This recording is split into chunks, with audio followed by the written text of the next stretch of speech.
Assalamualaikum warahmatullahi wabarakatuh. Pemirsa Khotimah TV yang berbahagia, di pagi hari ini saya mulai lagi aktivitas untuk konten kami. Kita masih membahas soal yang lagi rame dan lagi isu yang masih cukup hangat ya, tentang masalah Habib.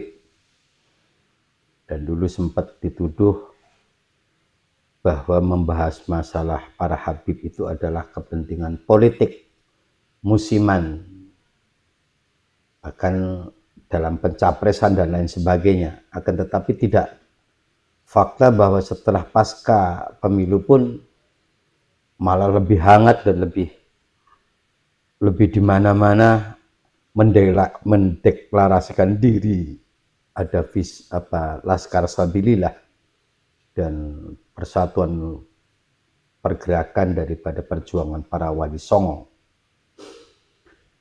Pemirsa Khotimah TV, saya hanya sekedar mengingatkan kembali tentang bagaimana suatu sejarah. Sesuai dengan konten kami yang tertulis adalah jangan melupakan suatu sejarah. Kenapa demikian? Bahwa dulu para Habib didatangkan ke Indonesia itu adalah akibat perang Diponegoro melawan Belanda. Karena para Belanda itu kewalahan, para penjajah kewalahan menghadapi para pahlawan. Para pahlawan kita salah satunya Pangeran Diponegoro dan para kiai. Sementara bahwa pribumi banyak yang tidak mau untuk dipekerjakan sama Belanda. Padahal jelas Belanda itu kepentingannya di Indonesia sebagai kolonial, penjajah itu adalah akan mengeruk kekayaan atau hasil bumi atau hasil rempah-rempahan yang ada di Nusantara ini. Akibat si Belanda itu perang dengan Spanyol kalah, akhirnya ekonominya murat-marit kan itu. Akhirnya diperintahkan salah satu BUMN Belanda yang namanya VOC. Maka VOC itu datang ke Indonesia untuk menjajah. Ketika menjajah tentu butuh tenaga kerja. Sementara pribumi banyak yang melawan. Walaupun ada kenil-kenil pribumi yang masuk ke Belanda juga, tapi tidak sebanyak itu. Walaupun ada kerja paksa umpamanya. Maka terpaksa berpikirlah sang Belanda itu bagaimana caranya ada pekerja yang membantu sang VOC tadi untuk bisa mendapatkan hasil dari penjajahan di Indonesia itu. Lalu kemudian berpikir akan didatangkan tenaga kerja dari India. Namun hasil rapat dari mereka bahwa kalau orang India itu agamanya Hindu.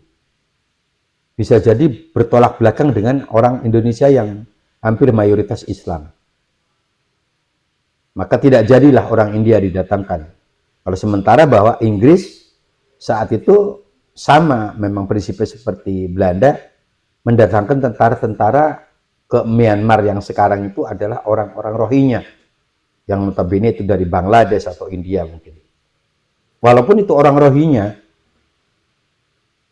gennya itu kalau dites dia itu sama dengan para Habib, sama itu, hablugennya G.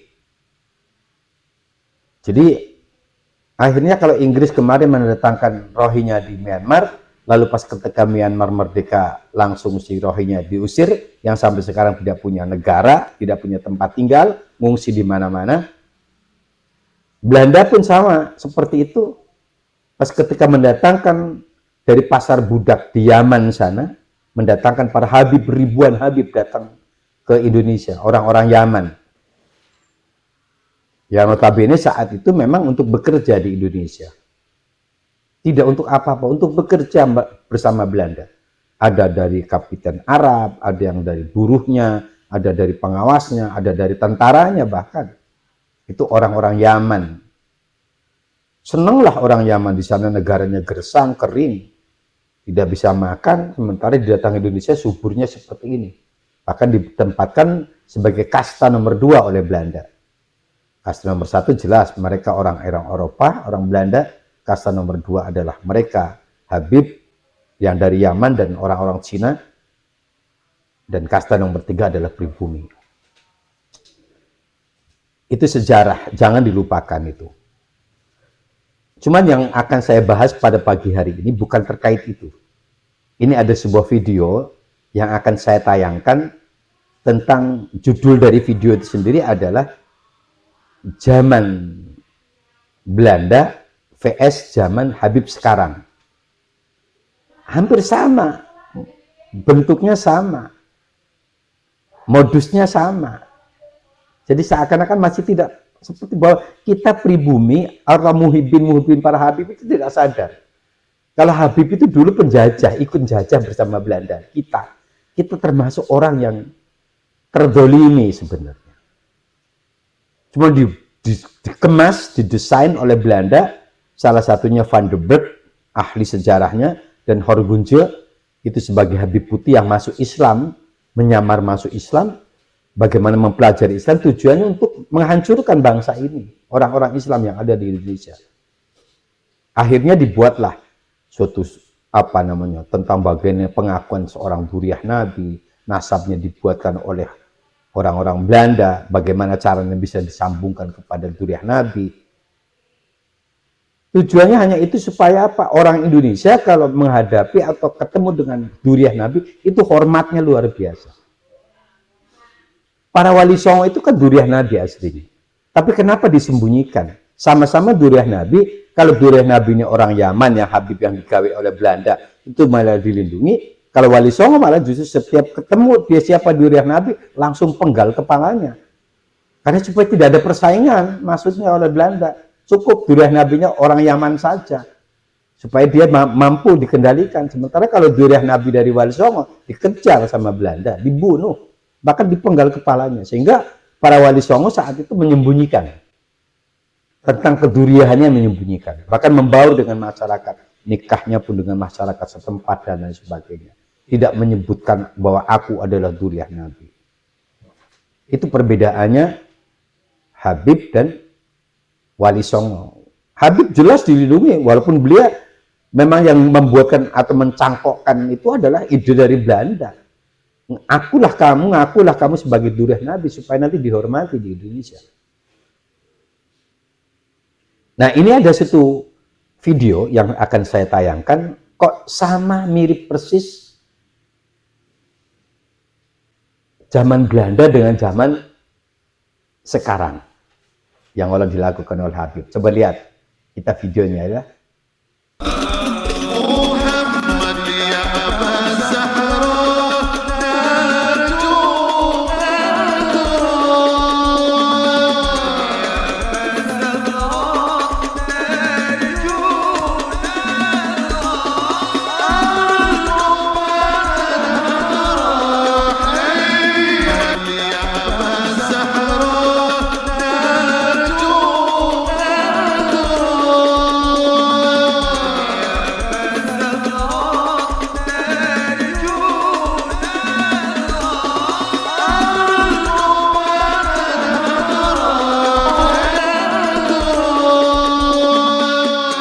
Ya, itulah videonya, sedikit cuplikan. Jadi apa makna daripada video itu?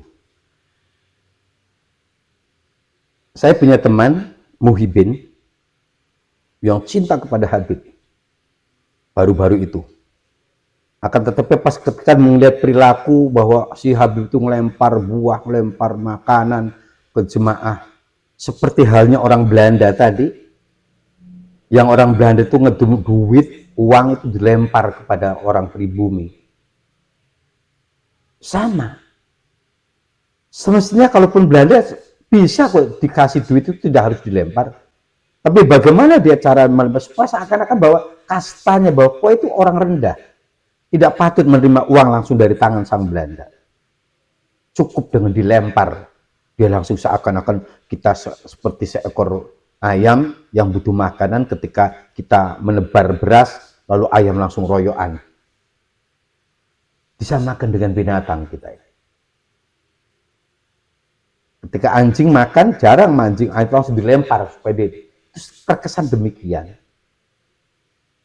Jadi hanya binatang yang akan makan itu dilempar. Hampir kebanyakan seperti itu. manusia dikasih uang dilempar sama orang Belanda itu. Karena dianggap rendah kita. Dan perilaku itu sama yang dilakukan oleh para habib sekarang pas ketika sholawatan dilempari semua buah-buahan sana sini. Sama dengan orang Belanda itu. Kenapa harus dilempar? Diberikan saja. Saat cukupnya silakan dibawa gitu biar kalau memang butuh demikian diambil, diserahkan kepada jemaahnya biar ngambil sendiri-sendiri. Antrian diurutkan atau gimana, itu kan lebih etis. Lebih sopan. Saya kurang tahu apa pernahkah Kanjeng Nabi Muhammad seperti itu kalau dia memang aku durian Nabi. Dengan melempar makanan, melempar buah-buahan semacam itu. Royokan. Seakan-akan nanti royokan pas ketika ada buah rebutan antara satu benturan sana sini. Bahkan sampai marah aku, ini punya saya rebutan. Seakan-akan mengadu domba demikian. Coba kalau diberikan dengan baik, silahkan mengambil, kan berbeda. Tidak berebut semacam itu. Tapi itu seakan-akan rebutan, bahkan menjadi ketawa itu. Yang melempar itu ketawa, si Belanda itu senang. Dengan dilemparnya uang itu jadi rebutan itu senang Belanda. Kayak menjadi hiburan. Apakah demikian juga sama? Pas ketika buah dilempar kepada jemaah, sang Habib sambil tertawa dia. Ini salah satu yang akan saya bahas. Termasuk dulu saya punya teman, Muhibin juga. Ketika dia datangi Habib, dia minta makan sana, minta makan sini katanya. Obo sana, obo sini. Bahkan pas ketika dia makan pun tidak habis, itu diserahkan kepada Muhibinnya. Suruh dihabiskan. Ketika dia minum tidak habis, diberikan kepada Muhibinnya. Karena apa? Alasan barokah. Itu adalah dari keturunan Kanjeng Nabi. Ini yang menjadi dalilnya kan salah satunya ini. Dengan dia membanggakan bahwa tentang keturunan Nabi, inilah fakta bahwa kenapa wahai para muhibbin kita tidak sadar. Itu warisan Belanda demikian itu. Belanda demikian caranya mendoktrin para habib ketika jadi pekerjanya Belanda, di briefing oleh Belanda, kamu tidak boleh mendekat kepada pribumi, harus agak menjaga jarak karena kamu kasta nomor 2. Ya mohon maaf, bahkan ya akhir-akhir ini saja Habib di mana-mana keliling kampung dulu memang kastanya seakan-akan dia adalah elit. Maka kalau di Solo itu lokasi atau tempat yang elit itu ada 2. Selain Belanda, ada Van der Burg di sana benteng Belanda, di Solo itu sebelahnya kampung Cina, sebelahnya kampung Arab. Antara kampung Cina dan kampung Arab itu sengaja dibuat supaya apa? Supaya memang dalam arti kata menjadi kasta yang berbeda. Syarah itu dari kami, mudah-mudahan bermanfaat. Di konten pagi hari ini kami dalam Khotimah Hakikoh dari perusahaan kami dan Khotimah TV senantiasa. Wallahu a'lam bishawab. Arkala bila taufiq wal hidayah. Assalamualaikum warahmatullahi wabarakatuh.